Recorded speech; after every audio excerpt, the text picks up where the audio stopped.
Buenas noches, bienvenidos a esta nueva conversación, un evento más en la serie que componen el Festival Río Negro de Letras.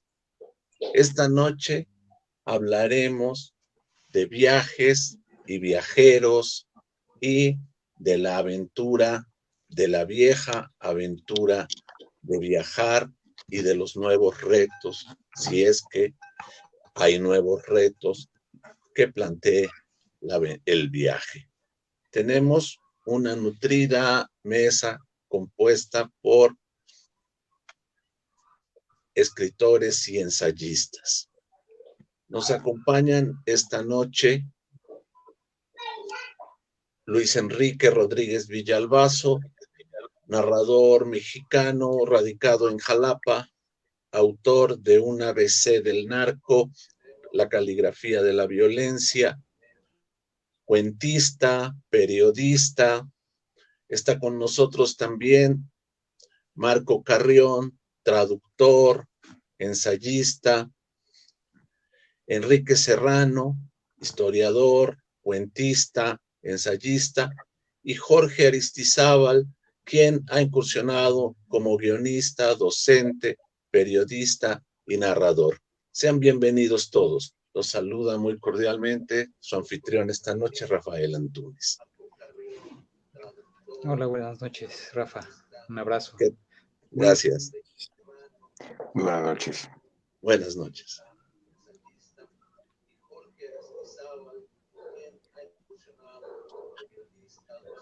Hace muy poco, el gran escritor catalán Rafael Argullol comentaba que en el futuro el viaje tendría que apostar ya no por lo cuantitativo, sino por lo cualitativo.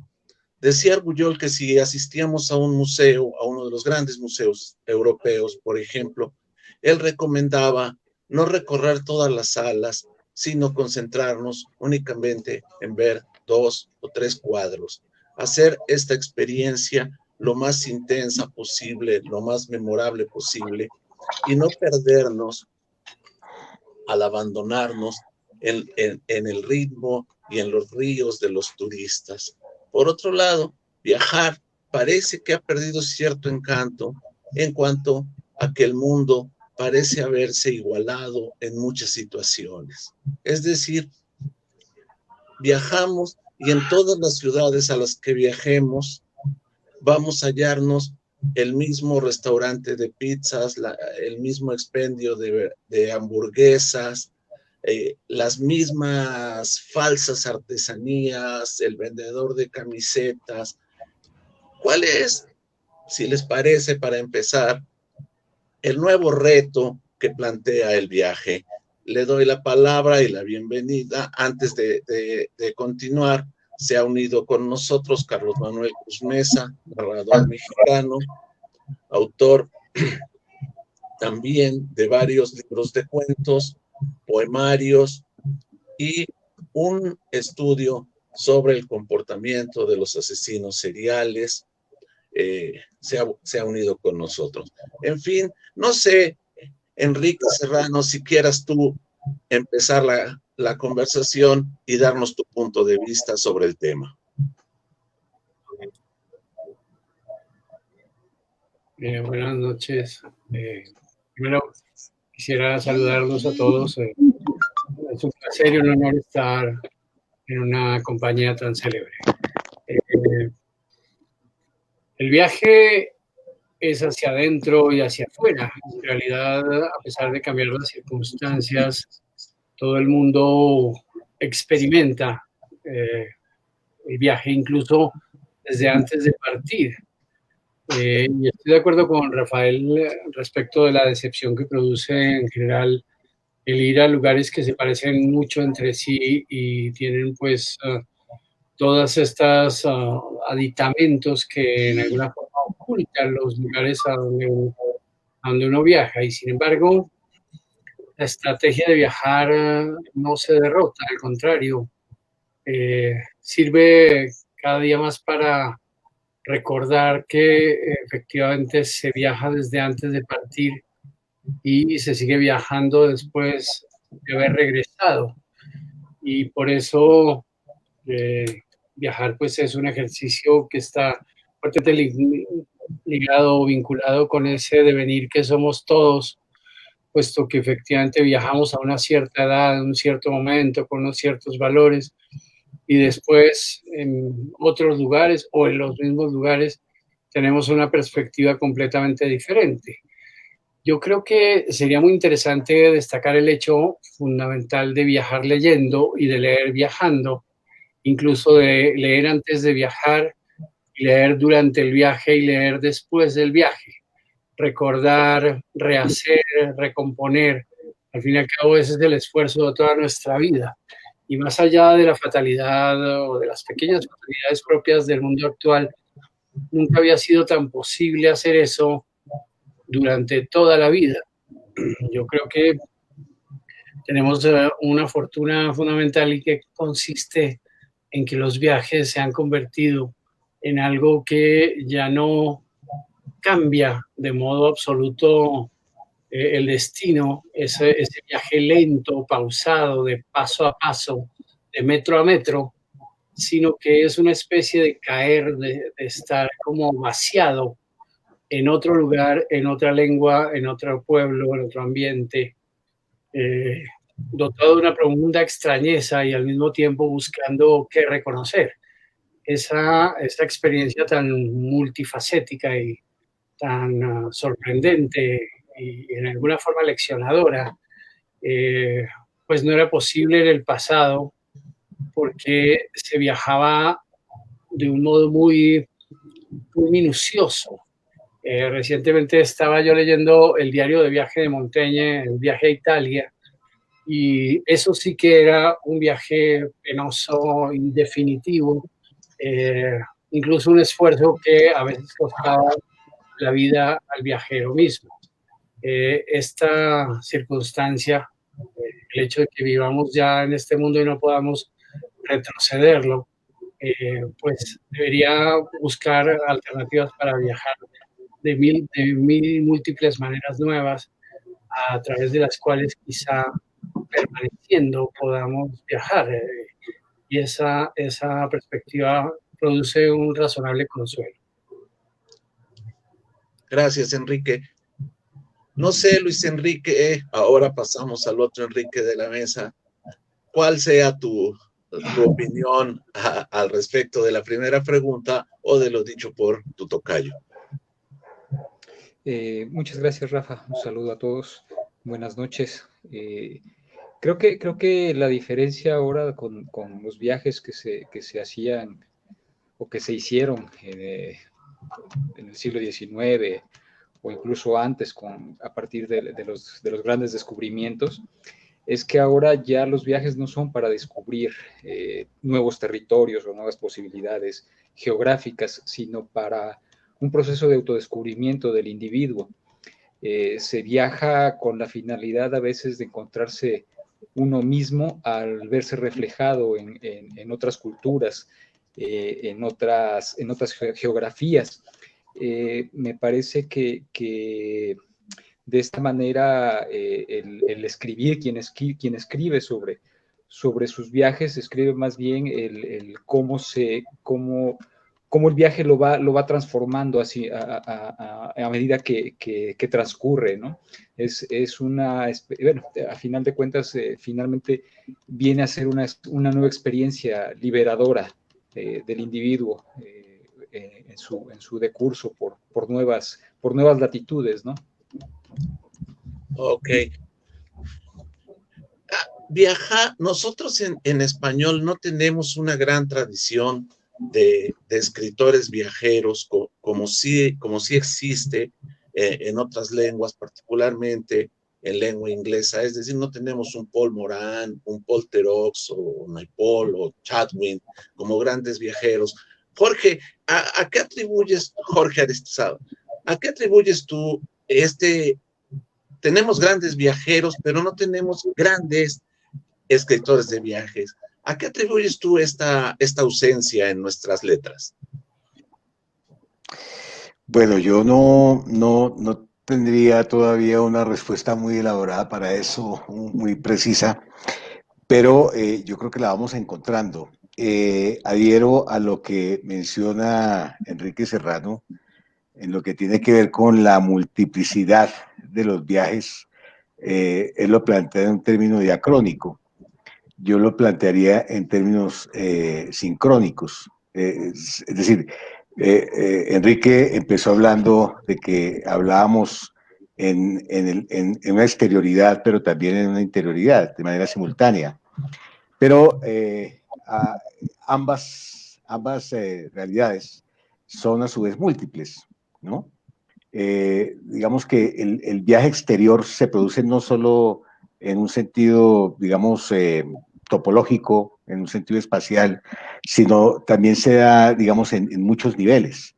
Se mencionaba también, digamos, el viaje que se empieza a dar desde el punto de vista lingüístico, ¿no? Las dificultades que en ocasiones encontramos al comunicarnos o al recibir información, digamos, de las personas que habitan no solamente en otro territorio, sino en otra lengua, ¿no?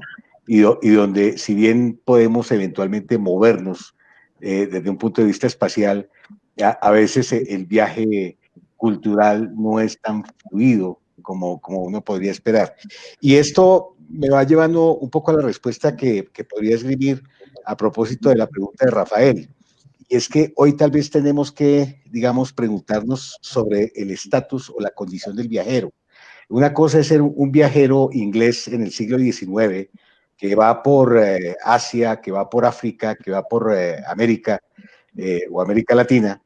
Y otra cosa muy distinta es ser un viajero ecuatoriano, un viajero colombiano, un viajero mexicano que va precisamente a Alemania o que va a los Estados Unidos o que se va al Reino Unido. Pienso que son, digamos, experiencias muy diferentes y me parece que ahí de entrada, digamos, en la base de la población, empezaríamos a tener la restricción para el número, ¿no? Si bien, digamos que hay muchos escritores que reflejan, si bien no en un diario de viajes, ¿no? En una crónica de viajes, sus experiencias viajeras, sí es evidente que muchas de esas experiencias viajeras quedan consignadas posteriormente en novelas, en cuentos y en ensayos, ¿no? Pero yo me detendría en esos dos puntos que mencioné inicialmente, ¿no? La simultaneidad de los viajes, que hacen que el viaje geográfico sea, como también lo decía Enrique Rodríguez, un viaje emocional, ¿no? Muchas veces viajamos a tiempo que elaboramos un duelo, ¿no? Por una pérdida de cualquier tipo. Entonces tendríamos yo tendría esas dos digresiones para proponerles, ¿no? La simultaneidad de múltiples viajes que se dan en nuestro desplazamiento físico, pero también, digamos, el estatus que hoy, por ejemplo, diferencia un viajero de una sociedad de primer mundo a un viajero inmigrante, ¿no? Y es algo que luego quiero retomar. Bien, muchas gracias, Jorge. A mí me gustaría pasarle la estafeta ahora a Marco Carrión, pero antes de ello me gustaría plantear también expandir un poco la pregunta. Creo que había, no sé qué tanto podamos hablar ahora de ese viaje, de la existencia de este tipo de viaje, pero en el pasado había un viaje que de alguna manera conciliaba estas dos formas de viajar que hemos planteado a grandes rasgos, el viaje interior y el viaje exterior, que era el viaje del peregrino a los lugares santos. Pero ahora ese viaje también ha pasado a engrosar los catálogos de las agencias de viajes. Ha perdido, digámoslo así, en buena medida su espiritualidad y se ha vuelto un sitio más para las caravanas de turistas que cámara en mano lo recorren tomándose selfies sin tener la más mínima dimensión de dónde están muchas veces parados. ¿Tú qué opinas de esto, Marco Carrión?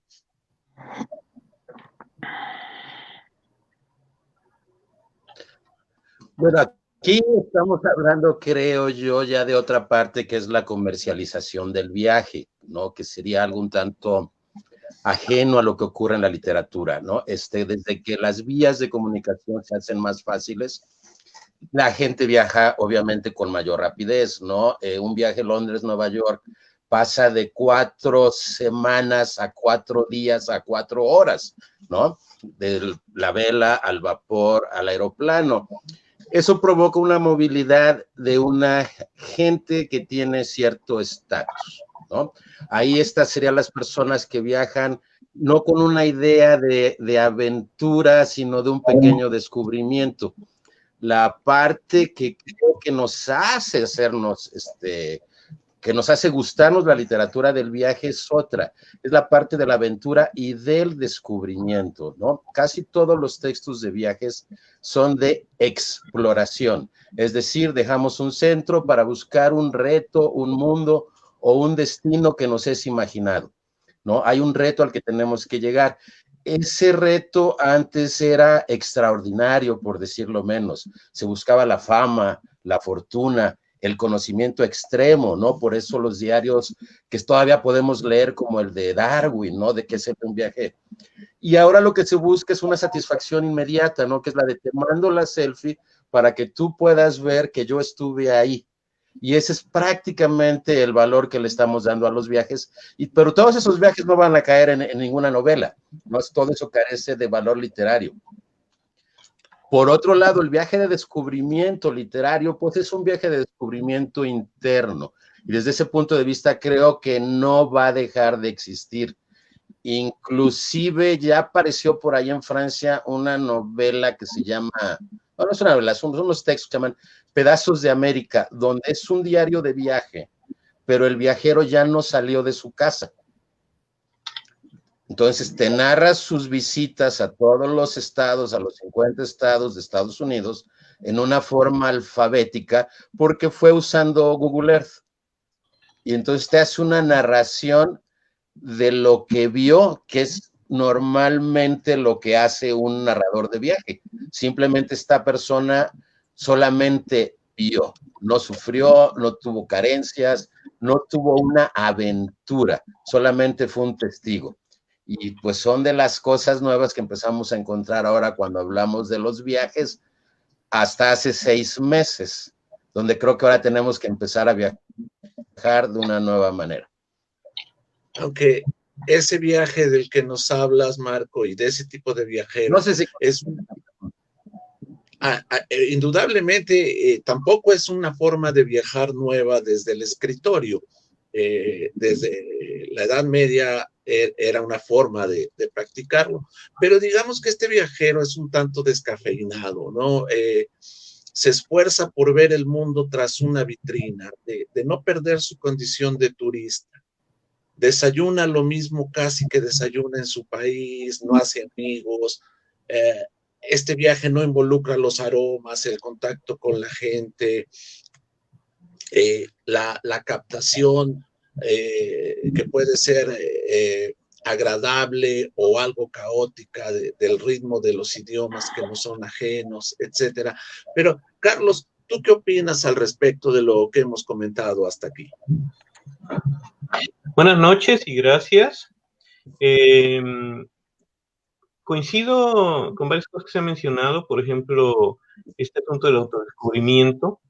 Todo viaje es descubrir el exterior, descubrir a otras personas, pero al mismo tiempo descubrirnos en unas grandes extensiones interiores que desconocemos.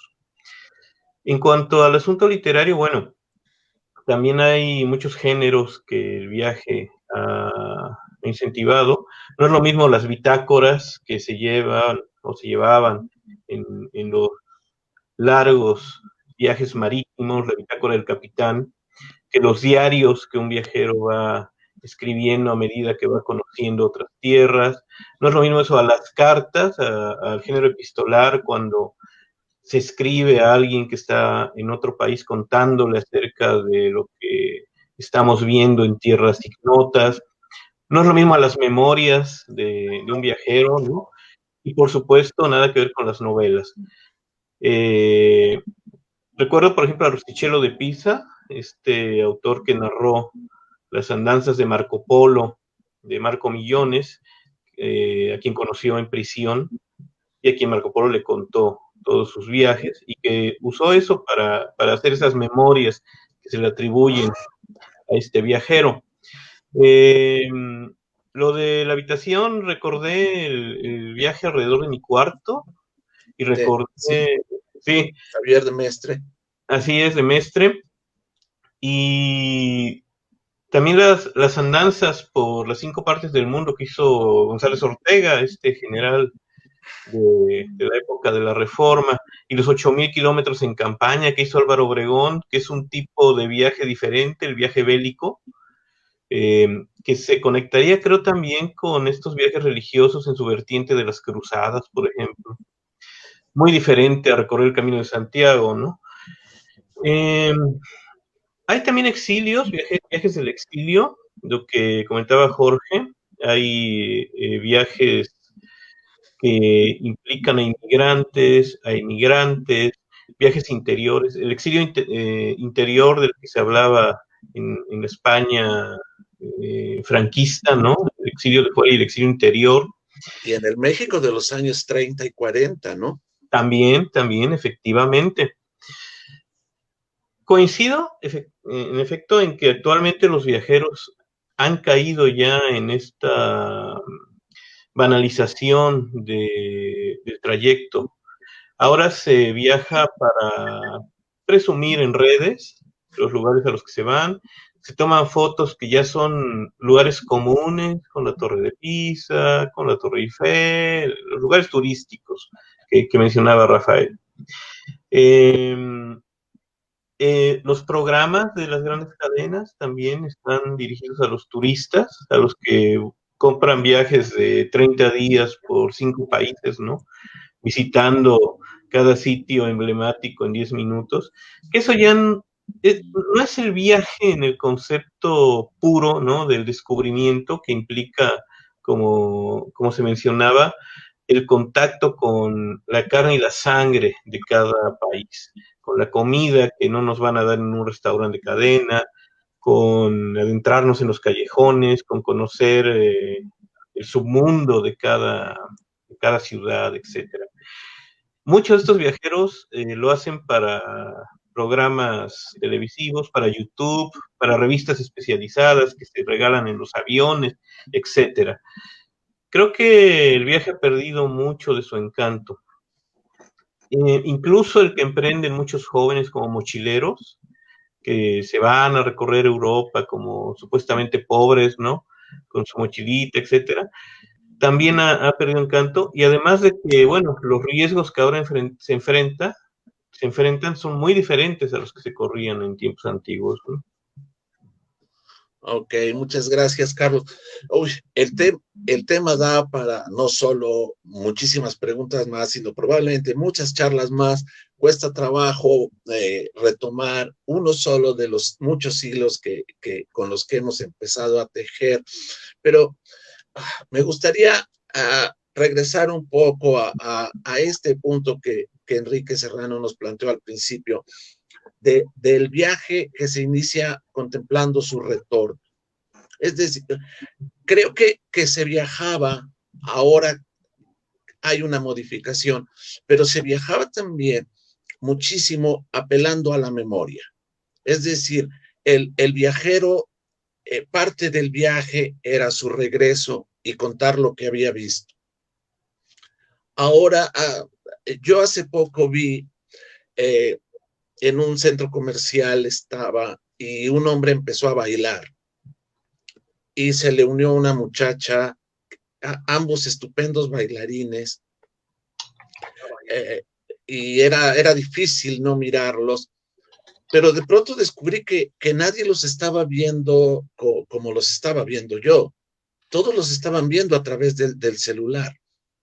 De alguna manera pensé que estaba asistiendo al sepulcro de la memoria. Uno cuando viajaba, regresaba y lo primero que decía es, yo vi, yo oí. Ahora esto se ha sustituido porque te mandan una carretada de de fotografías al correo de tu teléfono o a tu correo electrónico. Jorge, este retorno ahora para el viajero, ¿qué nuevos retos y qué continuidad nos ofrece? Yo también tengo la preocupación de cómo el capitalismo contemporáneo ha transformado el viaje, ¿no?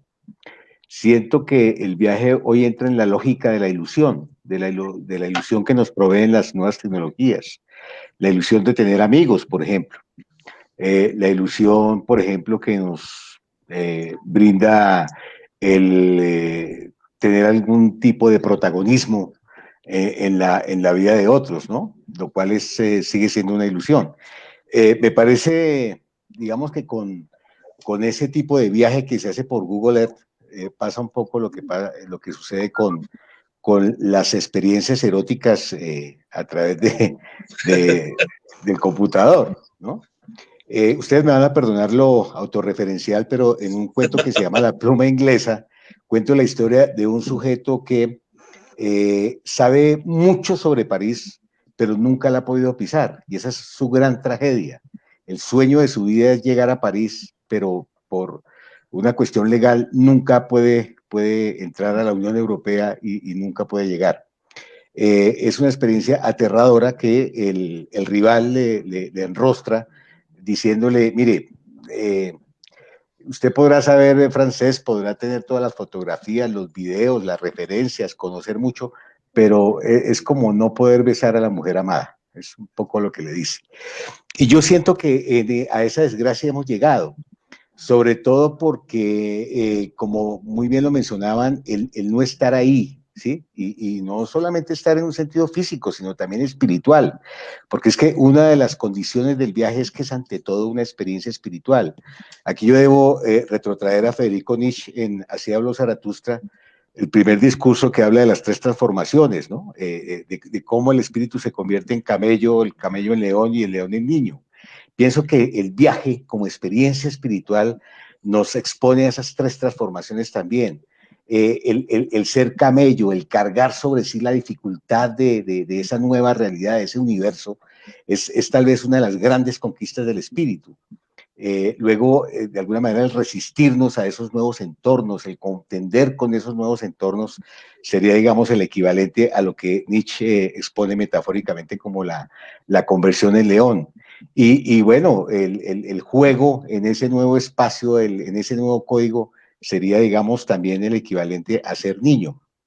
Yo siento que mucho de eso por la comodidad o por la tecnología se viene perdiendo. Insisto en que tal vez la principal condición del viaje es que es un viaje espiritual, es una transformación espiritual, y eso nos viene dado desde Odiseo, ¿no? Desde la Ilíada. No es casual que tal vez uno de los momentos culminantes para el regreso a Ítaca sea precisamente el descenso al infierno, ¿no? El canto Nequia, donde él se va a encontrar a Aquiles y Aquiles le va a revelar una verdad tremenda, una verdad sublime, ¿no? Cuando Aquiles le dice, prefiero ser un esclavo entre los vivos y no un rey entre los muertos. Creo que esa frase es lo que finalmente propulsa a Odiseo a salir del infierno y para volver a Ítaca. Y esa misma, digamos, revelación, esa misma transformación espiritual la vemos en otros viajes, tanto de viajeros como de viajeros que en el viaje van experimentando esa transformación espiritual. Pienso, si ustedes me permiten un poco de tiempo, en un gran encuentro que tiene consigo mismo Franz Kafka cuando va a visitar Weimar en una de sus vacaciones. Él en julio de 1912 viaja con Max Brod a Weimar porque él está fascinado con Goethe, ¿no? Y pues allí está la casa de Goethe, que está ahora convertida en museo. Llegan después de una larga jornada a pie, pero ya el museo está cerrado, y sale la hija del dueño del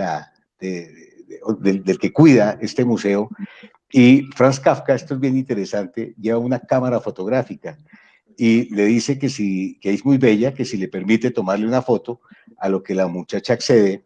Y con ese artilugio, Kafka logra que la muchacha entre a la casa y convenza al padre de que les permita la entrada a este par de visitantes. El asunto es que una vez allí Kafka respira, y esto es bien, bien importante, porque él respira el aire que él entiende respiraba Goethe. Él ve los objetos que veía Goethe. Él está en el ambiente en que estaba Goethe. Y esto es bien interesante porque luego de haber leído mucha literatura de Goethe, de haber visto, de haber leído los epistolarios de Goethe, los poemas de Goethe, la novela de Goethe, y de haber visto muchos retratos de Goethe, estamos ante un lector que está leyendo a Goethe en sus objetos, en su atmósfera, en su aire, y esto es lo que podríamos denominar una lectura multiexpresiva, es decir, una lectura desde el cuerpo, ¿no? Y afortunadamente con estos viajes virtuales hemos perdido. Y no sería osado pensar que acá, así sea solo por un breve segundo, habría sido Goethe, ¿no? Claro, esto es bien importante porque precisamente meses más adelante, él va a conocer a Felix Bauer, que es la berlinesa, que, como va a decir Gilles Deleuze, digamos, va a comenzar Kafka a vampirizarla a través de sus cartas, ¿no? Dice dice Deleuze que las cartas de Kafka son murciélagos que vuelan en la noche a succionar la sangre de Félix. Es decir, de una alemana que es, digamos, en últimas a lo que le está apuntando Kafka, que es ni más ni menos convertirse en el nuevo Goethe, es decir, en el gran escritor alemán, y no es casual que él en vez de escribir en checo o en yiddish lo haga precisamente en alemán.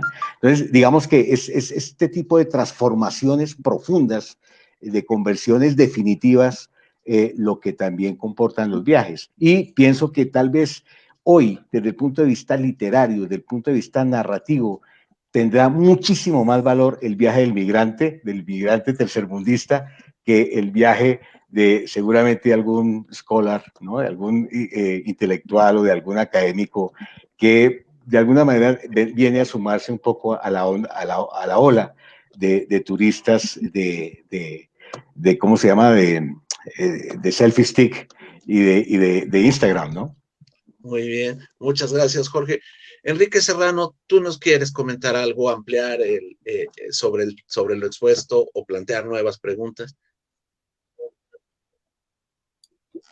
Pues yo quisiera hacer énfasis en dos cosas que ya han mencionado ustedes y que probablemente nos conduzcan hacia otra parte. El viaje se hace a una determinada edad. En realidad hay viajes de adolescente, incluso viajes infantiles, hay viajes de juventud, hay un poco el gran tour que se hacía desde los tiempos clásicos.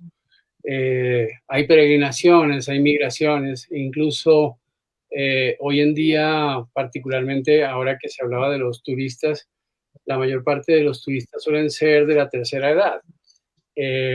Esa perspectiva de ver el mundo de un modo material, pues produce encuentros contradictorios al interior de las almas particulares, porque hay gente que no espera viajar y viaja, hay gente que espera, un poco en el ejemplo que pone Jorge sobre el que conoce a París. En realidad, el placer de conocer a París probablemente es mucho más grande que el de viajar a París. Conocerla con el apasionamiento, además de quien la extraña y la ama a pesar de no poder tenerla. Esa circunstancia supone que la experiencia libresca no tendría por qué ser despreciada como fundamento del viajero. El buen viajero es el sujeto que nunca termina y nunca claudica respecto de su destino, respecto del recorrido, respecto de los avatares propios de ese ir y venir, de ese esfuerzo inacabado que supone el viaje.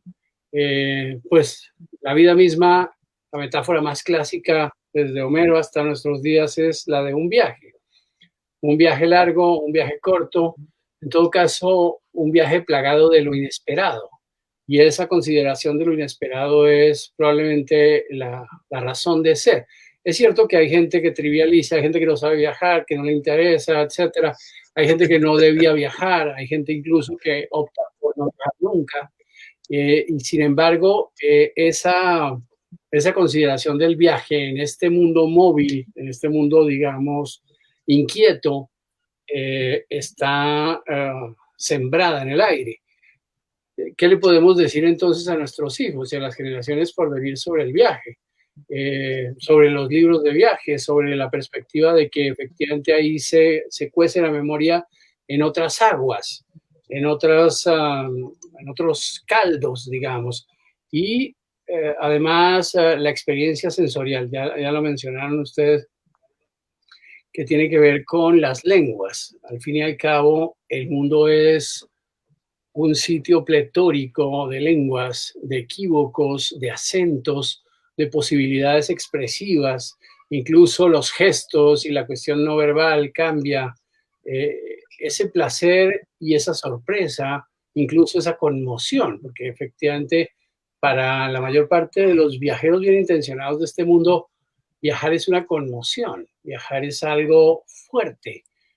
Y precisamente permanecer, quedarse, supone estar cómodo, estar confortable.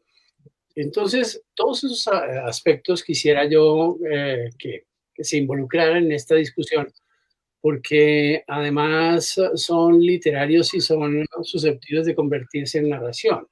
Hay gente que narra cómo viaja, cómo cambia su alma al viajar, cómo prepara un viaje, cómo recuerda un viaje, etcétera. Pero en todo caso, desde el nacimiento hasta la muerte, lo sublima, lo eleva a una categoría valiosa, digna, interesante, etcétera. No podemos decir que para nosotros sea lo mismo ir a trabajar todos los días que viajar a este o aquel lugar, que añorar incluso, no sé, ir a Estambul o a Delhi. Esa circunstancia, o incluso a los muchos lugares que nunca podremos pisar.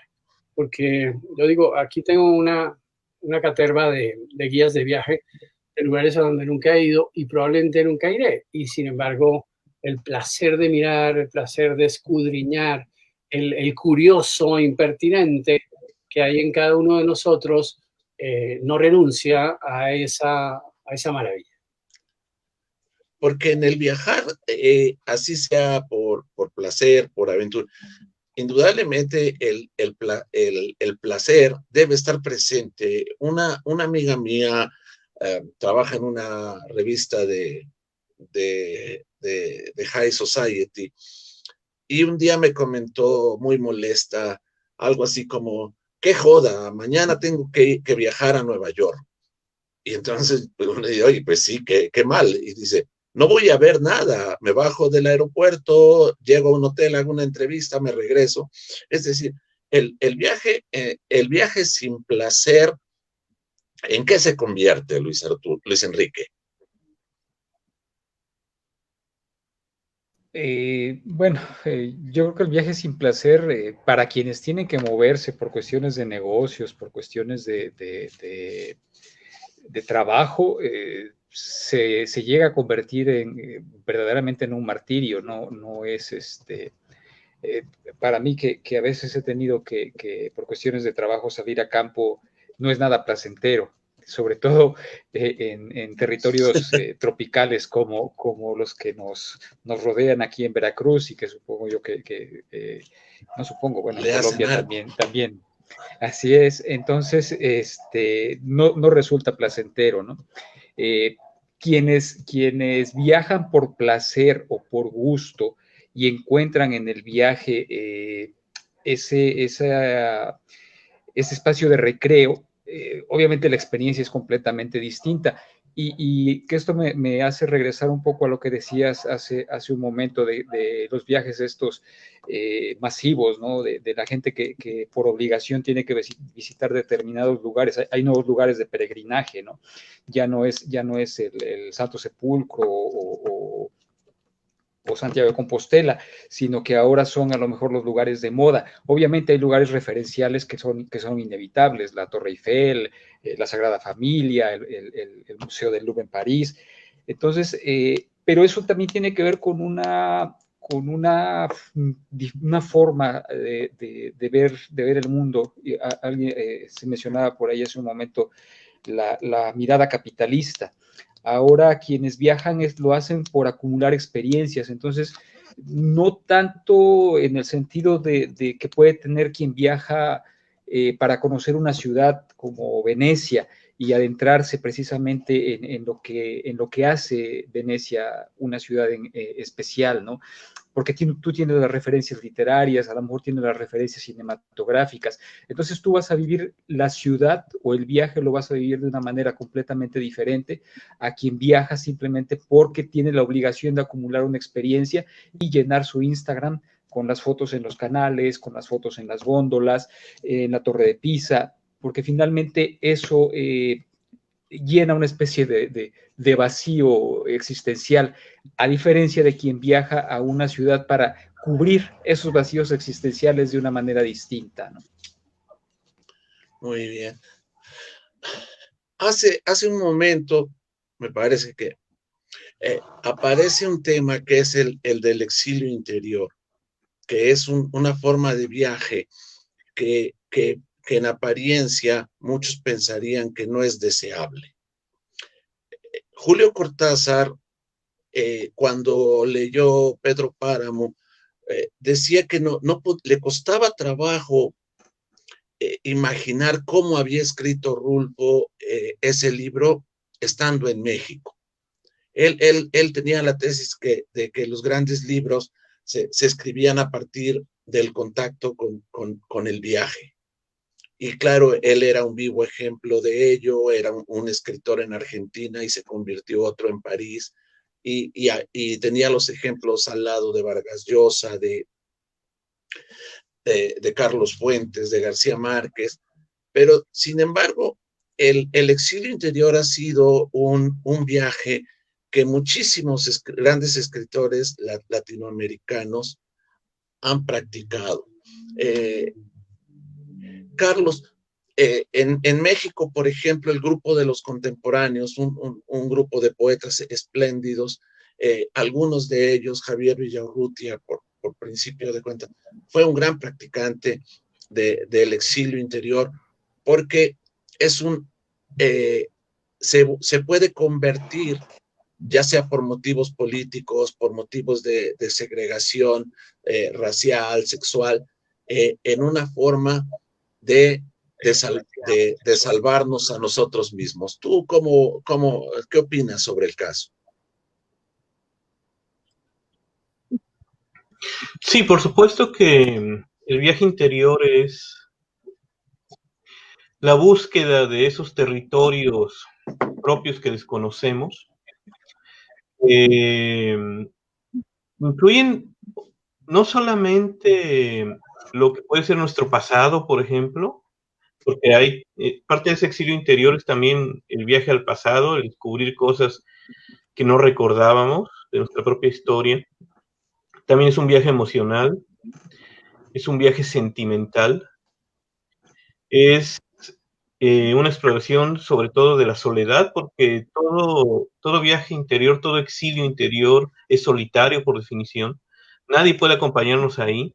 Si nos adentramos incluso al fondo del mar, podríamos ir en la batisfera acompañados, pero a nuestro interior solo podemos ir nosotros. Nadie puede ir a nuestro lado. Y creo que eso también se ha traducido, además de los ejemplos que mencionaste. Ahorita que estaba haciendo la pregunta, pensé en que esos exilios interiores quizá también es lo que ha dado origen a los grandes viajes legendarios. Pensemos, por ejemplo, el más manido, que es Odiseo, y este complejo simbolismo que la Odisea refleja, ¿no? Este trayecto de 20 años fuera de Ítaca, lo que Cavafy retomó en su poema de que lo importante era el viaje y no el destino cuando él va retornando junto a Penélope. Y en el exilio interior creo que eso se aplica perfectamente. Ahí lo que importa es el viaje, porque ni siquiera hay un destino, ni siquiera sabemos a dónde nos va a llevar el introducirnos en nuestra mente y en nuestras emociones. Pensé también, ahorita que mencionabas eso, extrapolando un poco en los viajes dados, por ejemplo, por sustancias alucinógenas, por el ácido lisérgico, por los hongos, los viajes de iniciación chamánicos. Esto también es una forma de viajar. El mismo Dante, cuando está recorriendo los círculos infernales, el purgatorio y el paraíso, está realizando un viaje no solamente a su realidad sociopolítica o histórica, sino a su interior, a cohabitar con sus demonios. Beatrice Portinari es el pretexto, ¿no? Y Virgilio es el mismo. Él mismo guiándose en ese trayecto oscuro, de su corazón oscuro. También los libros inspiran y fomentan el deseo de viajar, como mencionaban hace rato, en esas trayectorias que a veces no llegan a concretarse. Por ejemplo, Jim Morrison siempre quería irse a tomar un café en París porque había leído a Hemingway. También, perdón, aquí si me sale un poco de tu pregunta, Rafa, estoy pensando también que viajar es una forma de no comprender, porque de muchas maneras, siempre que estamos en un lugar que no es el nuestro, intentamos aprenderlo, intentamos comprenderlo, pero finalmente nunca lo conseguimos, siempre vamos a ser extraños, incluso aunque vivamos allí un tiempo, va a haber un montón de cosas que se nos van a escapar y que nos van a hacer sentir siempre que somos ajenos a ese espacio.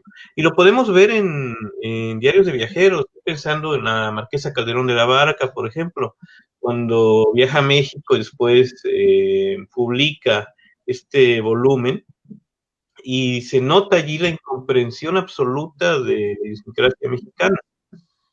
Estoy pensando en Ambrose Bierce cuando también se interna en México y termina fusilado, supuestamente fusilado por las tropas villistas. Hay también viajes prohibidos, como mencionabas.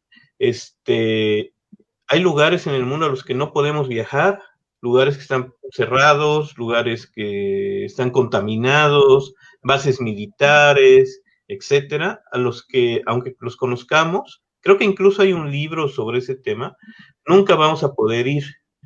Son lugares vedados.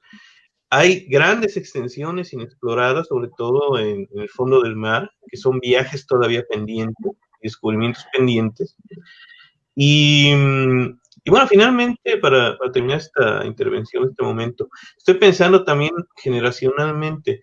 Actualmente, por ejemplo, los millennials y los centennials han preferido en sus intereses los viajes y las experiencias en lugar quizás de tener hijos. Es algo que postulan mucho. El problema es que casi siempre estos viajes se quedan en deseo y en proyecto, no llegan a concretarse por razones económicas, por razones de dispersión generacional, etcétera. Entonces también está el viaje como deseo, el hecho de viajar como destino en sí mismo, el viaje que concluye cuando el viaje comienza. Eso también es otro punto. Gracias, Carlos. Sí. Rafael, tengo Claro, adelante. Un comentario, si me permites.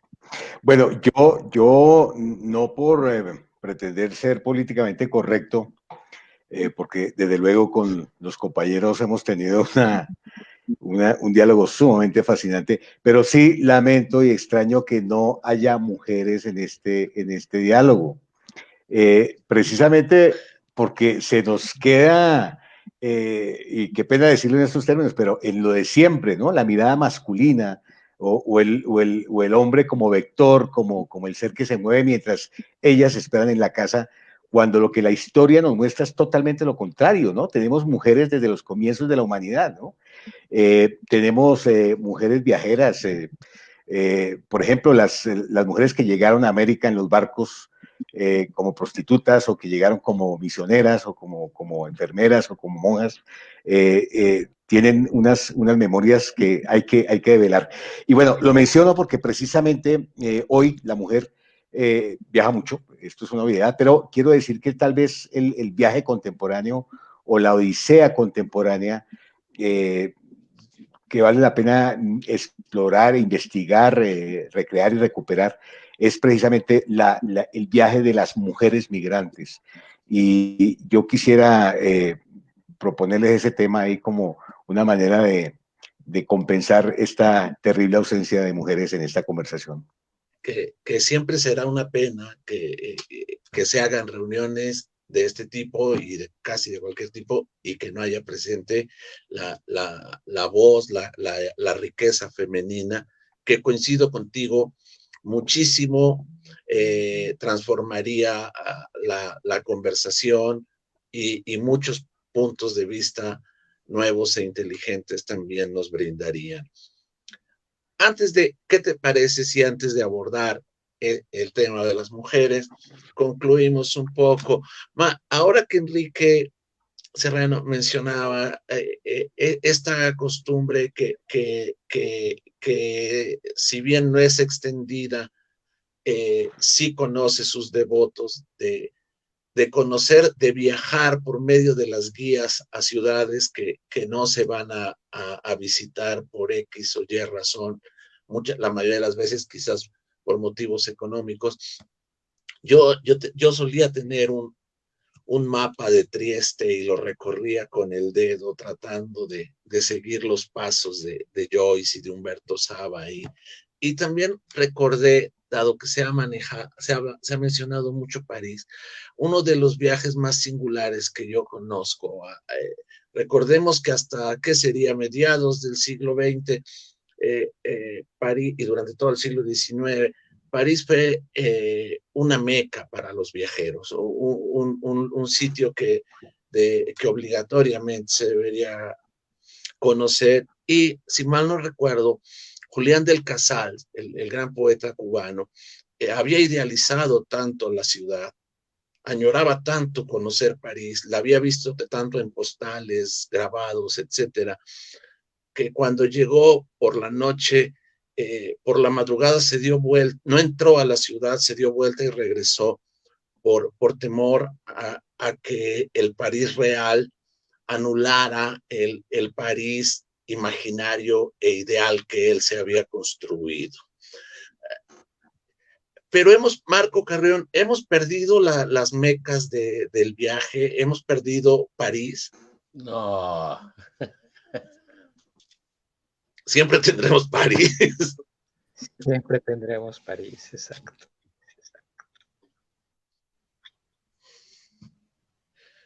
Rafael, no te escuché. Perdón.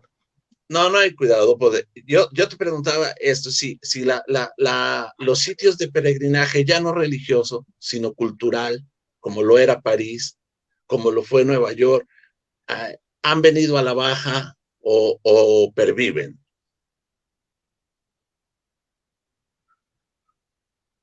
No, perviven, nada más que corresponden a diferentes esferas del conocimiento. Por decirte algo, si tú eres un músico de jazz, todavía quieres ir a Nueva York o a Chicago. Si eres un músico de rock, quieres ir a Los Ángeles. Si eres un pintor oaxaqueño, te conviene más Los Ángeles, pero si eres un pintor de Pittsburgh, tienes que mudarte a Nueva York. No, y en Europa ni hablar, ¿no? Ya no hay como las grandes capitales culturales, sino hay muchas microcapitales, ¿no? Barcelona, Bruselas, París sigue siendo, ahora en Roma, no sé, distintas ciudades nos ofrecen distintos destinos. Entonces ese peregrinaje yo no creo que se haya reducido, sino que se multiplicó. Otra parte lo hace lo que decía Carlos, ¿no? Los millennials y centennials que van a la universidad hacen 1 o 2 semestres en otro país. Entonces, una vez más, no van a los grandes lugares, ¿no? No todos van a Nueva York en Estados Unidos o a Madrid y Barcelona en España, ¿no? Ya la gama de posibilidades de tener una experiencia intracultural cultural es otra. Ahora, hemos estado hablando mucho de esta manera de viajar que es agradable, pero yo creo que ahora tenemos un fenómeno mayor en términos de viaje, que son las grandes migraciones que estamos teniendo, donde toda esa gente que, pues yo no sé si están viajando o están siendo desplazados, o se puede utilizar la palabra viajar para ellos, pero la experiencia que ellos van a tener va a ser muy diferente, inclusive en las áreas en común, como la lengua extraña, la diferencia en comida, el encuentro cultural. Cuando uno viaja en avión, uno viaja a ciertos lugares, aunque uno tenga el encuentro es amable, ¿no? Cuando uno no es entendido en un país extranjero, normalmente hay el intento de la comprensión de la otra parte. Es simpático, se vuelven anécdotas, son los recuerdos que traemos. Cuando el migrante se encuentra al oficial que no habla su lengua, ese encuentro no es gracioso, es violento. Y ni hablar de todas las otras experiencias que están sufriendo ahora los migrantes. Entonces tenemos que ahora vivimos dos maneras de viajar. Una muy agradable, más cómoda que nunca. Un poco lo que decías, Rafa, si vas a París y no te gusta la cocina francesa, puedes comer en París. Si eres italiano, puedes comer buena pasta todos los días. Pero es migrante guatemalteco que quiere llegar a los Estados Unidos, ¿no? Si eres un turco que quiere pasar a Alemania, una etnia minoritaria en Irak, pues son muy, muy diferentes. Wow, no sé. Yo te sigo escuchando. Ya se congeló tu imagen. Ok. No, pues eso sería todo, no nada más. Sí mencionar que efectivamente los centros de peregrinaje siguen existiendo, grandes centros culturales siguen siendo centros culturales, pero ahora el pastel se reparte en más rebanadas. Muy bien. Enrique, ¿tú quieres añadir algo antes de pasar a abordar el viaje como Jorge nos propone y tratando de ver un poco la experiencia femenina en la historia de los viajeros? No, pasemos a eso de una vez. Muy bien. Pues, de entrada, como bien señalabas, Jorge, solemos por inercia, por cultura, en fin, hablar de los grandes viajeros y solemos olvidar que efectivamente ha habido grandísimas viajeras a lo largo de toda la historia y los ha habido en el mundo de los piratas, las pioneras en Estados Unidos, las mujeres que vinieron a la Nueva España, las mujeres que han volado, incluso han perdido la vida en estas aventuras. Si para el hombre viajar es una aventura, sería para la mujer una aventura aún más grande, aún más difícil.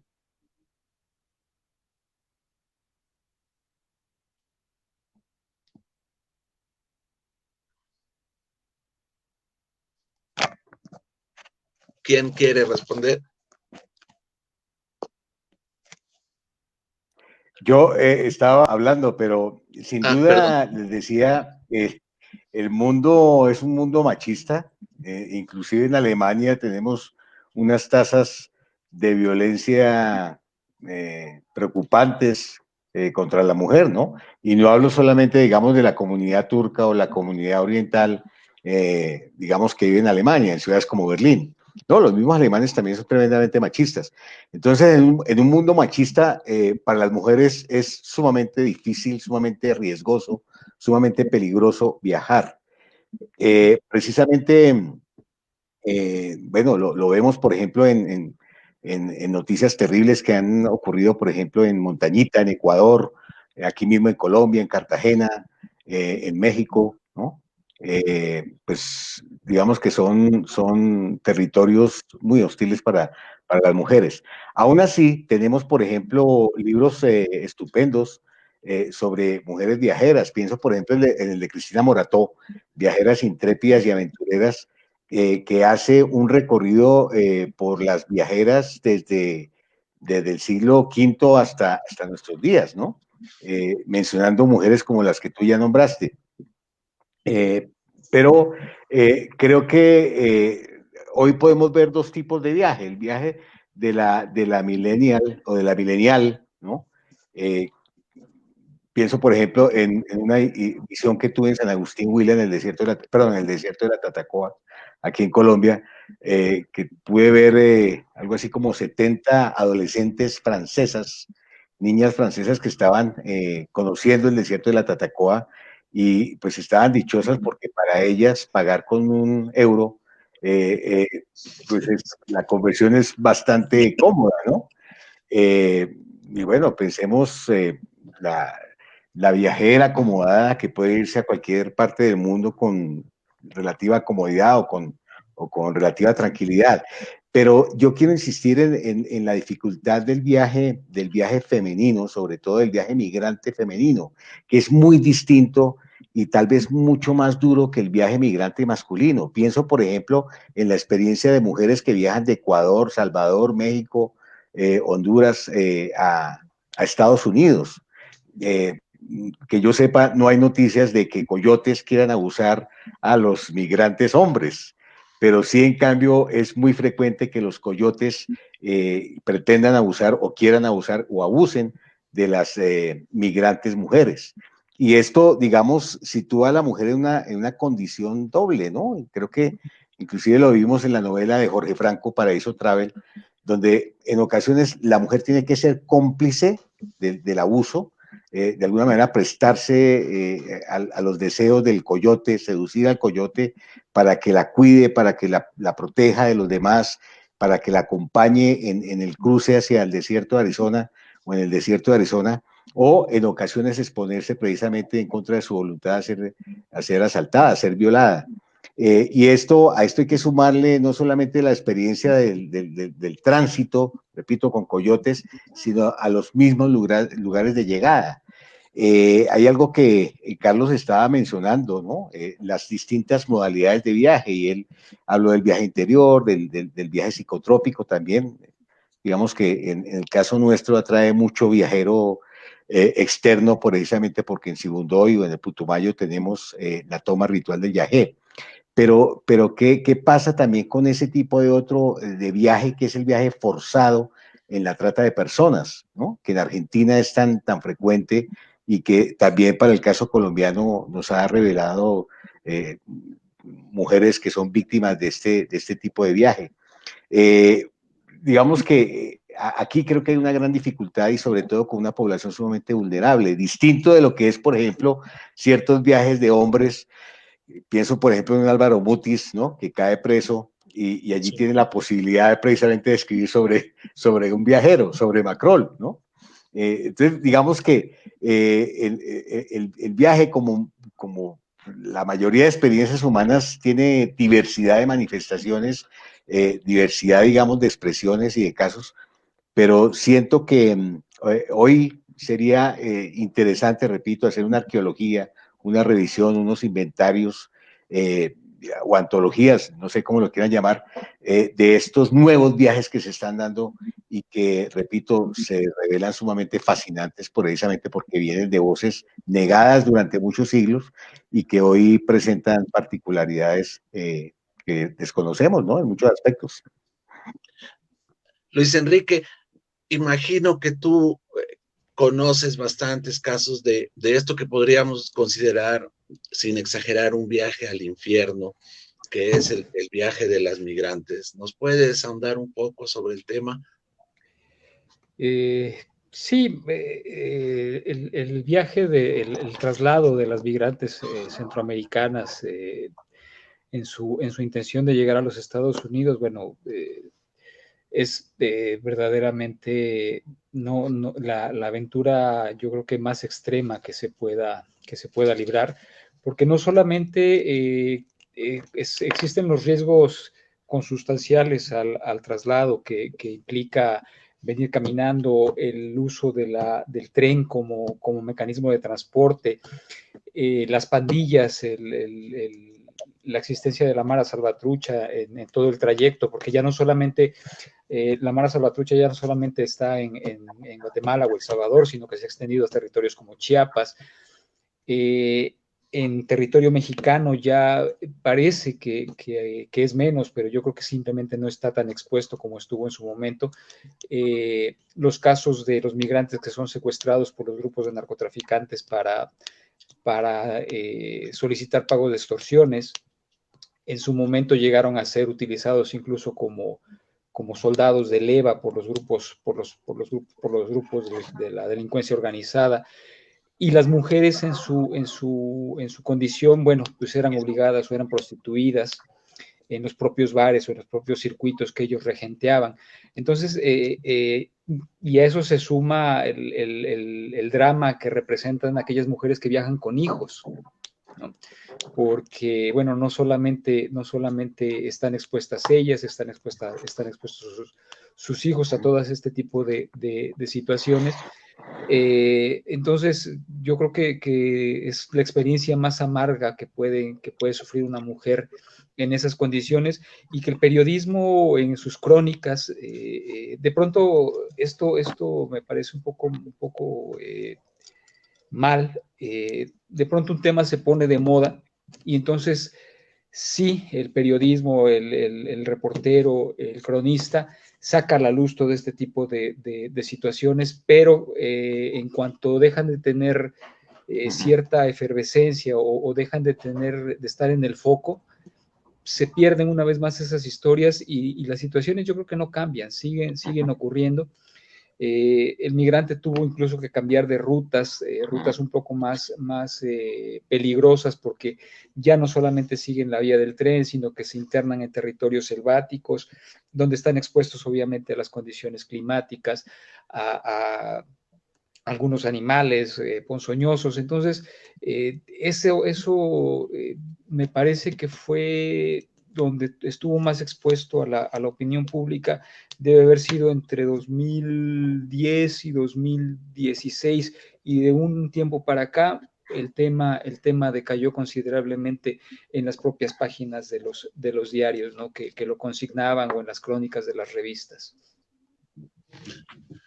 Ayer en una conversación que teníamos sobre otro tema, Enrique Serrano mencionó un punto que me parece muy pertinente traer a cuenta por el rumbo que ha tomado la conversación, y por esto último que tú apuntas, Luis, que es el hecho de que hay muchísimo por contar, y Enrique, este sería uno de esos grandes vacíos por llenar, periodísticamente, en la narrativa, en la historia.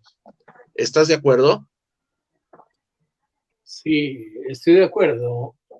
Lo que pasa es que precisamente ahora tenemos recursos que antes no teníamos, que permiten la narración, digo, de antes del viaje, durante el viaje, después del viaje, de millones de personas que antes no escribían o no narraban.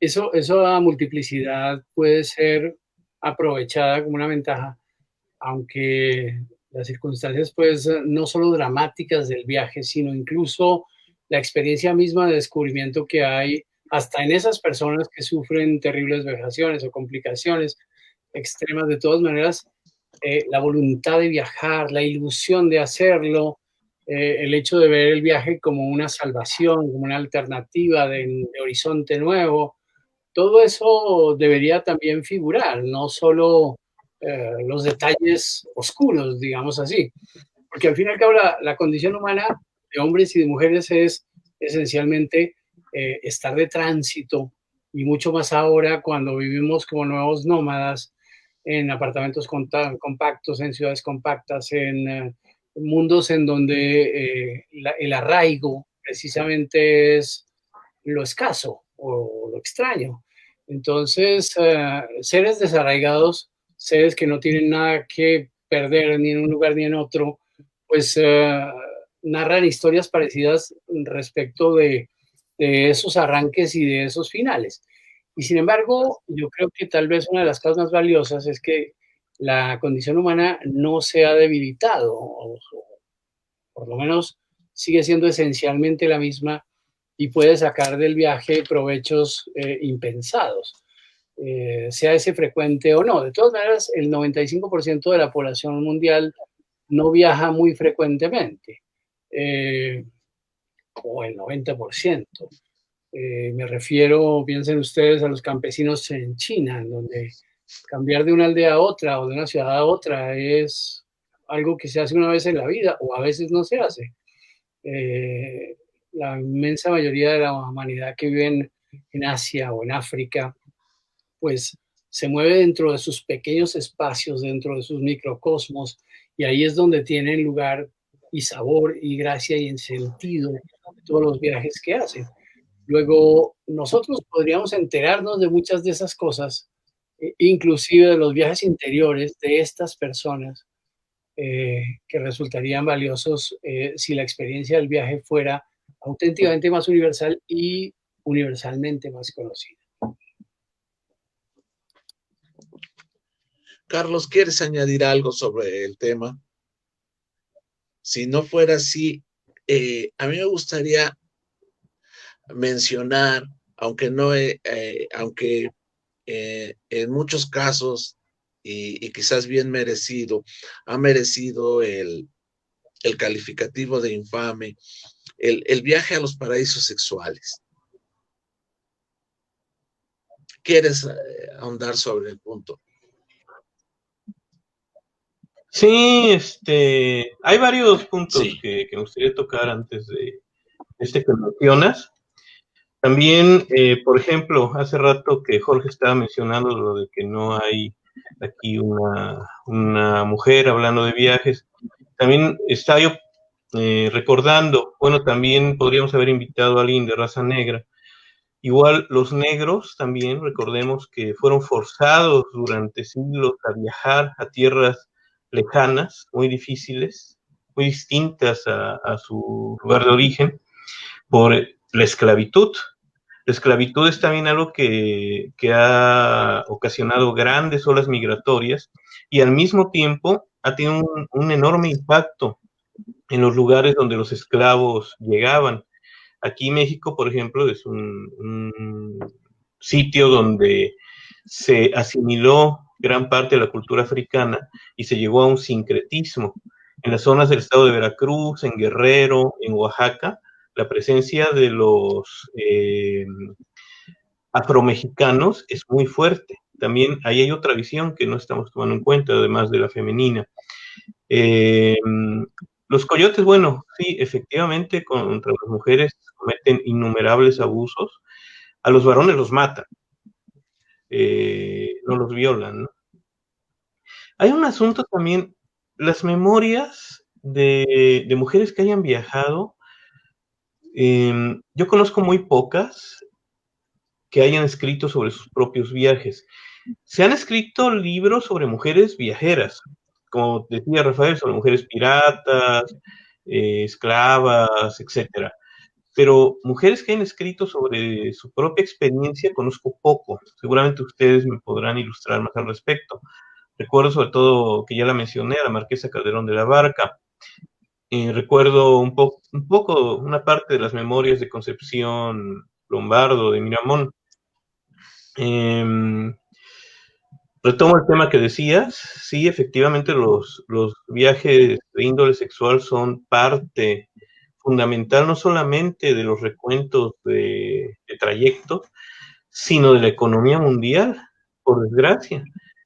Viajar a ciertos países o a ciertas regiones para tener encuentros sexuales, sobre todo en Asia y en algunos lugares del Caribe, es lo que mueve muchas veces la economía de esas zonas.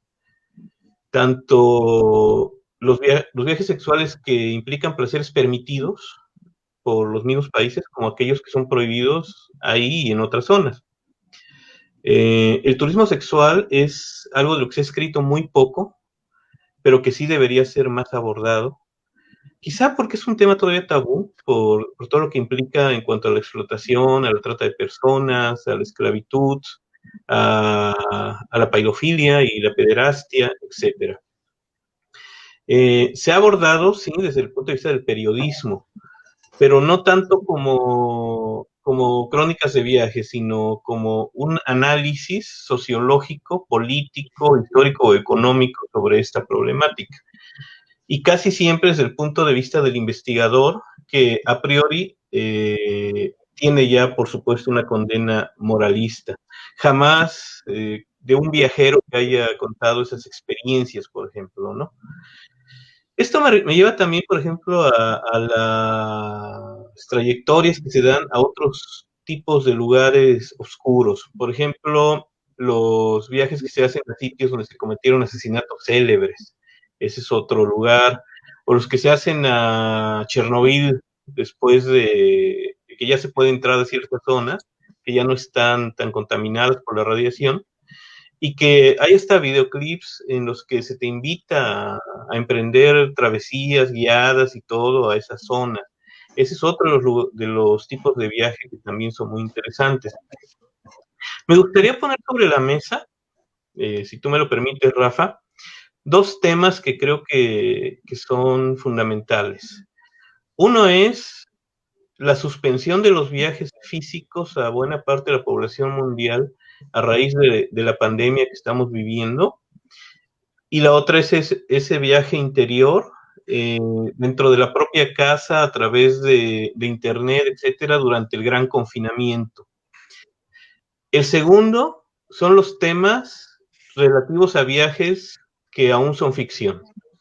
Los viajes al espacio, a planetas lejanos y la colonización de estos. Los viajes temporales, el viaje en el tiempo, al pasado o al futuro, como manifestación de un deseo humano. Y los viajes entre dimensiones, por supuesto. Me gustaría también, no sé si se puedan tocar esos tópicos. Pues yo creo que sí, pero y podrían ser los temas que siguen saliendo y seguirían saliendo, pero el tiempo nos empieza a corretear. Pero antes de abordarlos, a mí me gustaría, Marco Carreón, que cerráramos el tema, hablando de las mujeres viajeras, porque tú has escrito sobre una viajera formidable de la que muy poco se sabe y muy poco se ha escrito. ¿Nos querrías contar muy brevemente sobre ella? Bueno, en este caso estás hablando de Jeanne Baret, la primera mujer que le dio la vuelta al mundo, y ya sabrán, no lo hizo vestida de mujer. Ella era una mujer de hierbas que vivía en alguna provincia en Francia, dedicada a entender las hierbas como una tradición familiar, cuando conoce a un botánico profesional. Tienen un romance, viven juntos, a este hombre se le contrata para una expedición alrededor del mundo con el capitán Bougainvillea, iba a ser el botánico de la expedición, y lleva a su asistente, que en realidad era una mujer, Jeanne Baret. Lo curioso aquí del caso es que efectivamente ella no escribe nada. Uno de los problemas que hay con las primeras mujeres viajeras, las mujeres piratas, por ejemplo, es que no nos dejaron escrito de su propia mano prácticamente nada. Solo encontramos pequeñas notas de que existieron. Inclusive en este caso, en el diario de a bordo del capitán Bougainvillea, solamente habla de la sorpresa que tuvo cuando después de un año se entera que llevaba a una mujer como parte de la tripulación. La mujer es descubierta finalmente, la bajan del barco en una isla y tarda 2 años más o 3 en volver a regresar a Francia. Obviamente cuando llega nadie la está esperando, a pesar de que es la primera mujer que le da la vuelta al mundo, a pesar de que es quien descubre o nos regala la flor de la bugambilia a todos. Pero nada pasó. Finalmente, inclusive el capitán, sabiendo que ella hubiera venido, no le hubiera dado importancia, porque el hecho de que una mujer completara una circunnavegación no tenía la más mínima importancia en aquellos días. Entonces, parte del problema que tenemos para entender el viaje de las mujeres es precisamente ese, que ellas no dejaban registro, salvo, como dice Diario, algunas que llevaban Carlos, diarios, ¿no? Lo que encontramos son algunos diarios. Entonces, los registros son de segunda mano y pobres, porque aquí vendría ya la parte de la antropología. Obviamente, la mujer nunca se le consideró la más mínima capacidad como pensadora o aventurera o científica hasta hace muy poco. Entonces, pues no existen en el mundo de las viajeras prácticamente. Ok, entonces, si gustan, pasemos a uno de los dos temas que Carlos nos plantea. Primero, ¿qué viaje o a qué tipo de viaje accedemos o perdemos por el confinamiento? Luis Enrique, ¿tú quieres comenzar la ronda? Sí, yo creo que nos perdemos a dos tipos de viaje, ¿no? Los que tienen posibilidades de viajar al extranjero, a otro país, obviamente ven restringidas estas posibilidades ante la cuestión sanitaria, pero quienes hacemos de la experiencia de la convivencia con los amigos, un viaje cada fin de semana, cada 15 días, también nos vemos afectados por esta situación, ¿no? Lo platicábamos en alguna ocasión tú y yo, esta necesidad del encuentro con los conocidos, del abrazo, de la carcajada, de la risa, pues también nos vuelve una especie de ermitaños, que tenemos que estar confinados en casa cuando las condiciones así nos lo permiten, que quizá no sea en una circunstancia así tan terrible mientras tengas acceso a ciertos satisfactores como es el internet, tu propia literatura, la soledad a veces en que te encuentras te permite desarrollar tu trabajo como escritor, ¿no? Te alejas un poco del ruido externo, pero también ese discurrir por tu propia ciudad, por tu propio espacio geográfico al que estás acostumbrado a caminar, a reconocer todos los días,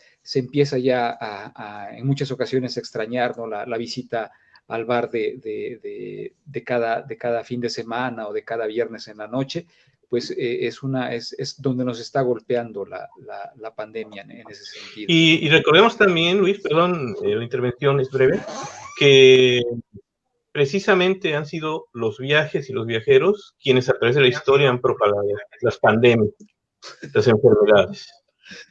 Era eso, nada más. Ok.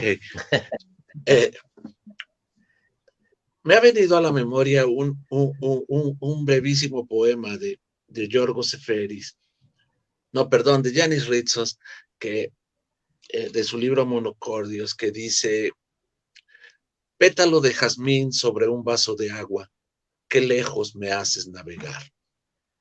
Dramatizamos demasiado, Enrique, el confinamiento, o es justa, o ya le empezamos a dar una justa dimensión a este viaje hacia adentro de nosotros mismos, hacia nuestros hogares.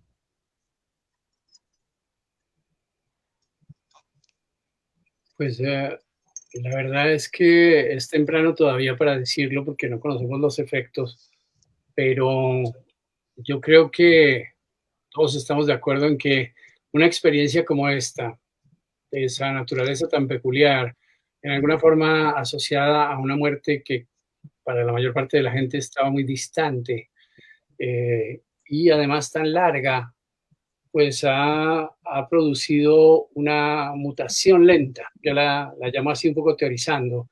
Y esa mutación lenta va a producir también efectos posteriores, digamos, secuelas cuya naturaleza hará en alguna forma más lento y más reflexivo lo que antes era un frenesí casi apocalíptico.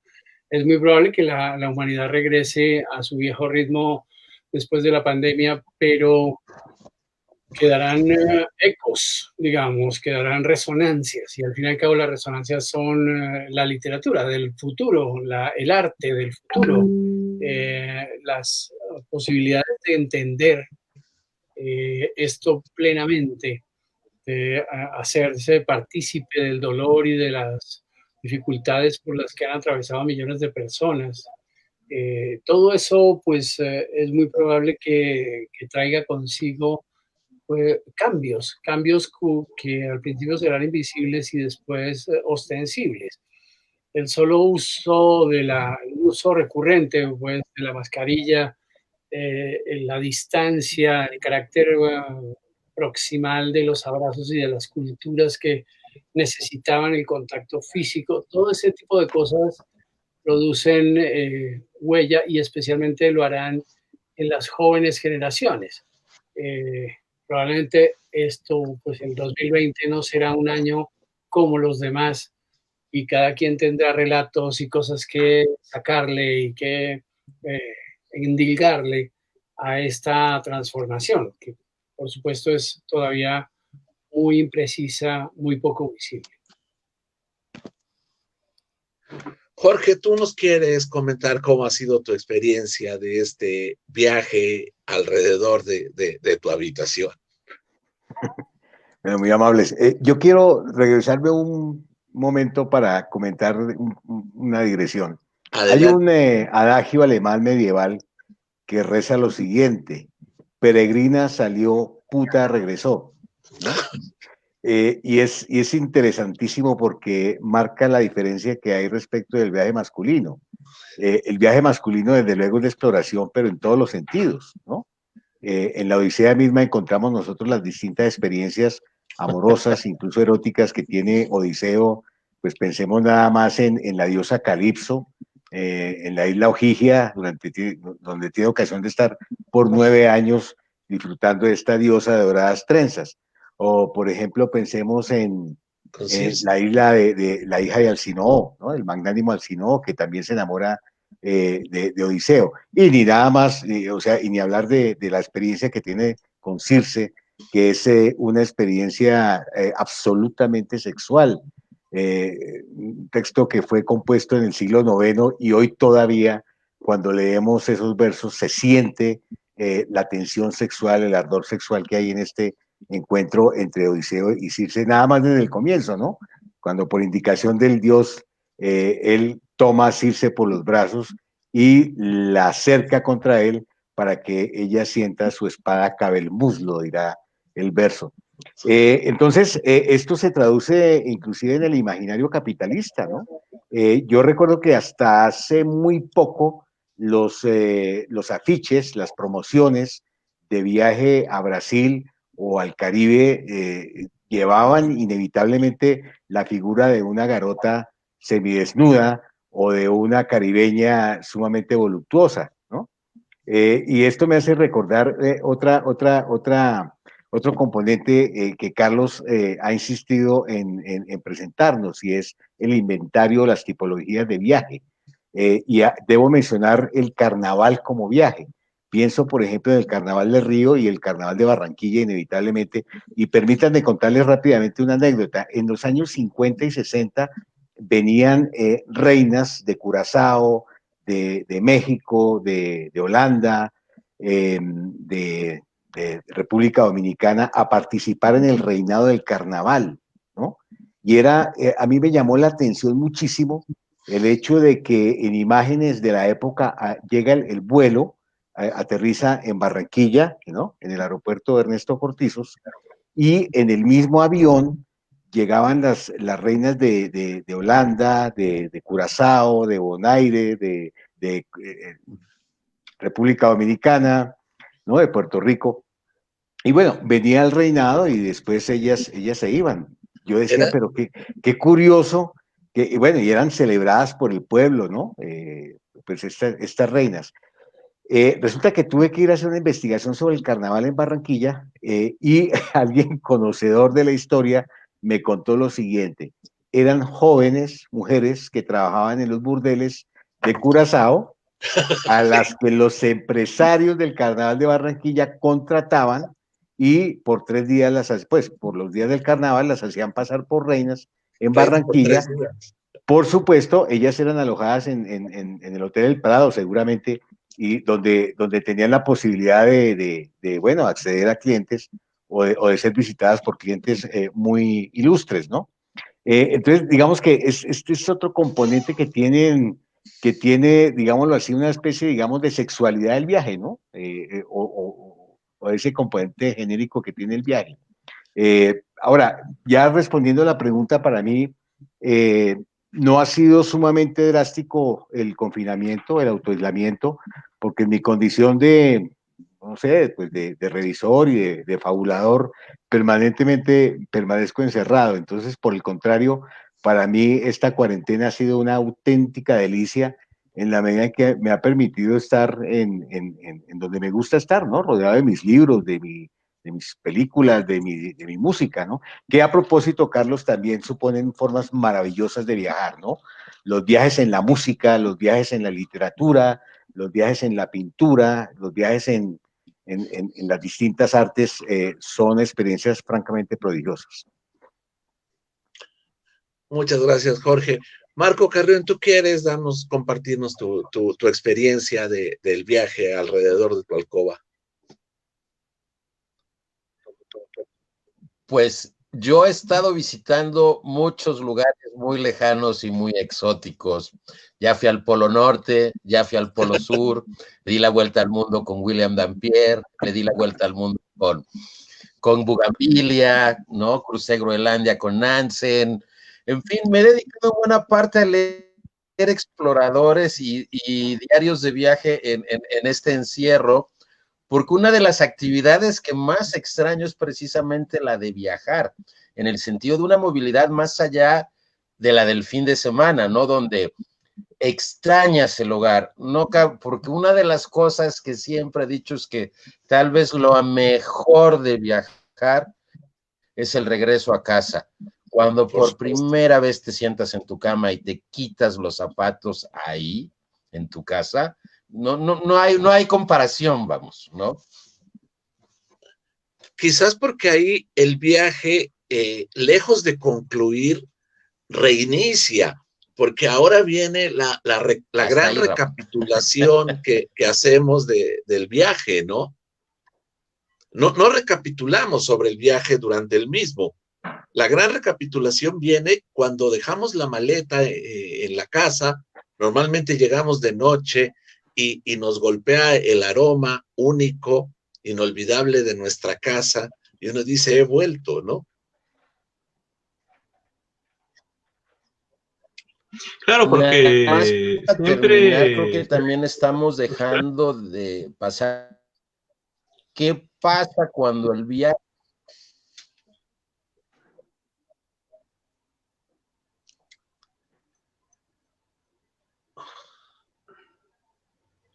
Uy, ya no sé. Te perdimos los últimos el único comentario que quería hacer.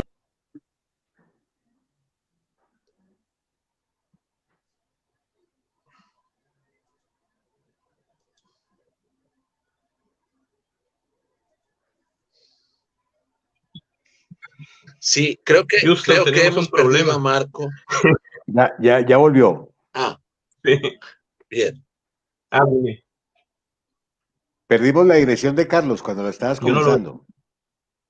No, perdón, la de Marco. Marco, ¿nos escuchas? No, se salió, ¿verdad? Creo que sí. Sí, perdimos a Marco temporal. Esperemos que solo sea temporalmente. Marco Millones. Sí. Como diría Shakespeare, el tiempo nos reclama las horas que hemos perdido y nos acercamos ya, lamentablemente, y como un suspiro al final, nos queda un tiempo brevísimo para la última ronda. Y yo quisiera que la aprovecháramos para hablar brevísimamente de ese viaje que muchas veces ha sido largamente postergado, el viaje ideal. Si les parece bien, muy brevemente, porque tenemos alrededor de unos 12 minutos, nos quieren compartir con nosotros y con toda la gente que nos está siguiendo, ¿cuál sería ese viaje ideal que por X o Y no hemos podido realizar? Empezamos la ronda. Enrique Serrano, ¿quieres tú ser el primero en compartirnos ese viaje ideal que por X o Y no has podido realizar y que te gustaría hacerlo, por supuesto? Pues para ser muy modesto quisiera hacer el viaje de Magallanes.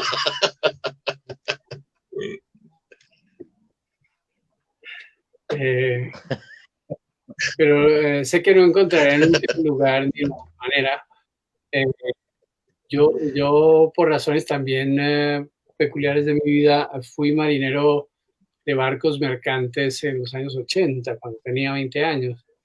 El viaje por mar produce además esa sensación de ir partiendo e ir llegando lentamente, ir imaginando el destino, tener una serie de expectativas muy valiosas que además me hacían pensar y recordar que en el siglo XIX, a comienzos del siglo XX, viajaba de un mundo a otro por barco. Durante unos días, durante unas semanas, hay perspectiva de asimilación del viaje, porque el avión pues violenta todo lo que es el camino, la transición, el paso de un mundo a otro.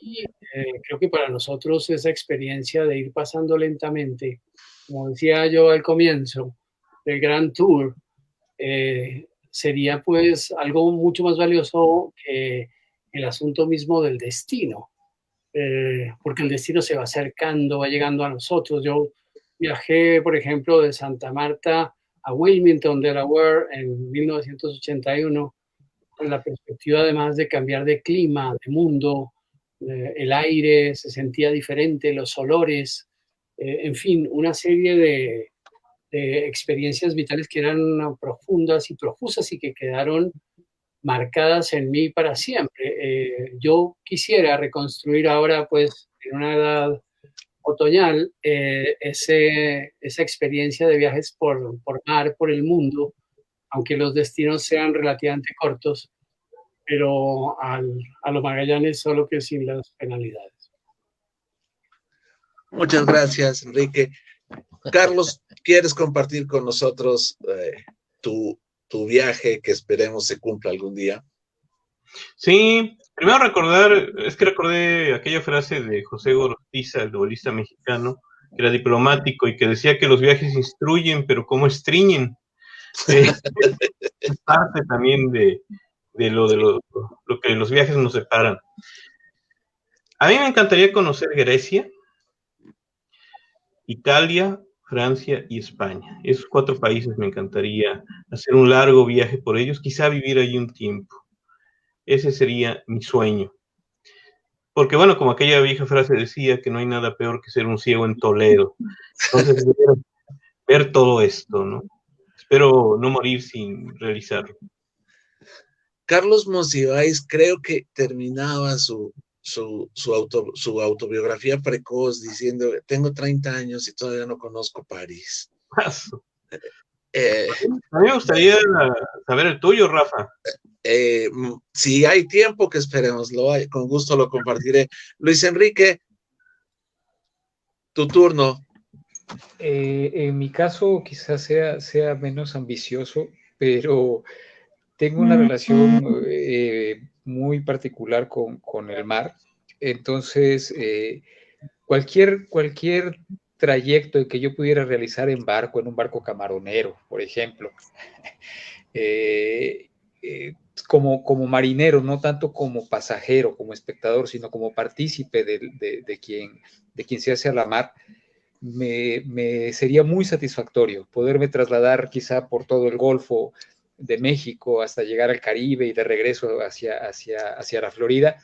Para mí con eso estaría más que suficiente y más que cumplida una experiencia vital que me gustaría cumplir. Jorge, tu turno. Bueno, esa pregunta en mi caso tiene varias respuestas, ¿no? Una muy ambiciosa por el estilo de la de Enrique Serrano. Ese viaje a mí me parece francamente fabuloso, ¿no? Me parece que es el equivalente hoy a un viaje al espacio. Recuerdo una película inglesa, un documental inglés muy interesante que se llama Deep Water, que cuenta precisamente la travesía de un hombre aficionado, o sea, que nunca ha navegado y se inscribe en un concurso de navegación alrededor del planeta, ¿no? Que consiste en salir de Liverpool, darle la vuelta a Cabo Verde, salir al Pacífico, ¿no? Luego cruzar por el Cabo de Hornos y salir al Atlántico otra vez para regresar a Inglaterra. Pues este hombre que nunca ha salido de Inglaterra, pues hace una pequeña trampa y al final cuando sabe que lo van a descubrir, pues toma una decisión que no les cuento todavía para que vean el documental. Ese sería, digamos, un viaje para mí idílico, ¿no? Un viaje ideal. Pero también pienso en los viajes en tren. Creo que el tren, como el barco, sigue teniendo su magia.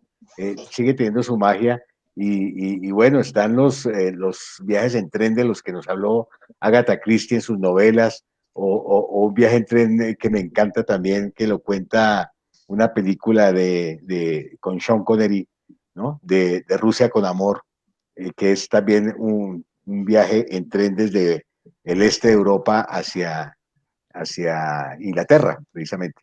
Entonces, digamos que esos dos viajes, cualquiera que sea, en barco largo, un viaje largo en barco o un viaje largo en tren, ambos me parecen realmente idílicos. Ok. Marco Carreón, cerramos la ronda contigo. Fácil, darle la vuelta al mundo en 6 meses por lo menos. Ahí la idea, no la ruta días. no importa, en mi imaginación hay muchos. No, necesitaría yo, la idea es el viaje, sería, por eso digo el tiempo, por lo menos 6 meses, porque la idea sería estar en movimiento perpetuo, continuo, por 6 meses al menos, con la dirección de darle la vuelta al mundo. Pues yo tengo un viaje. ¿Y tú, Rafa? El mío es un viaje que se despertó la idea en mí de realizarlo en la infancia, que en mi infancia, como creo que en la de Castro, el mundo era más ancho que ahora, más misterioso. Y en una clase de geografía que yo he de haber tenido, no sé, unos 6, 8 años, nos enseñaron algo sobre el canal de Panamá y mencionaron el nombre de las esclusas que hay en el canal. Una de ellas, las esclusas de Pedro Miguel. Y a mí el nombre Pedro Miguel, no sé por qué, se quedó anclado en mi memoria. Y este era un lugar en el que yo decía, cuando me preguntaban, ¿a dónde te gustaría? A mí me gustaría ir a las esclusas de Pedro Miguel. Y entonces un pariente mío que había sido marino mercante me dijo, pero si ese lugar es una mierda. Y entonces, pero tiene nombre de bar. Sí, claro. Y aún así creo que me gustaría hacer un viaje que saliera de Acapulco, bajara, cruzar el canal de Panamá y llegar a Veracruz, porque me gustaría. Yo vivo, nosotros, Marco Carreón, Luis Enrique, Carlos, vivimos en Jalapa, un lugar muy cerca del puerto de Veracruz, pero, y lo conocemos bastante bien, pero no tenemos la experiencia literalmente, de arribar a la ciudad, es decir, de llegar por el mar.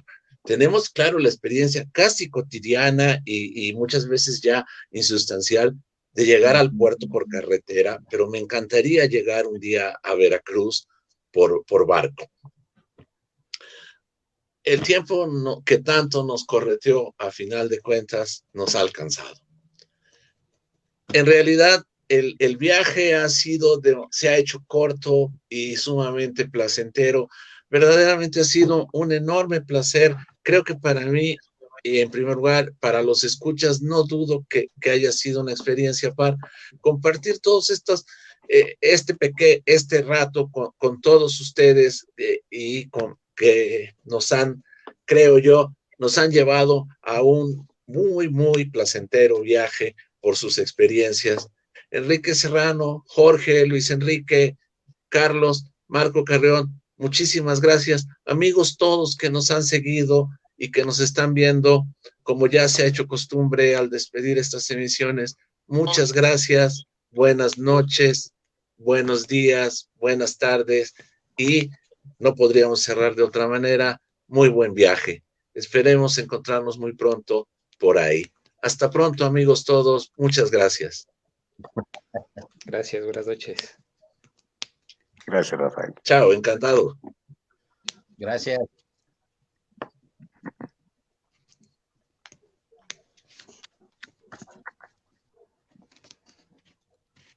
Marco, échame un grito, ya te fuiste.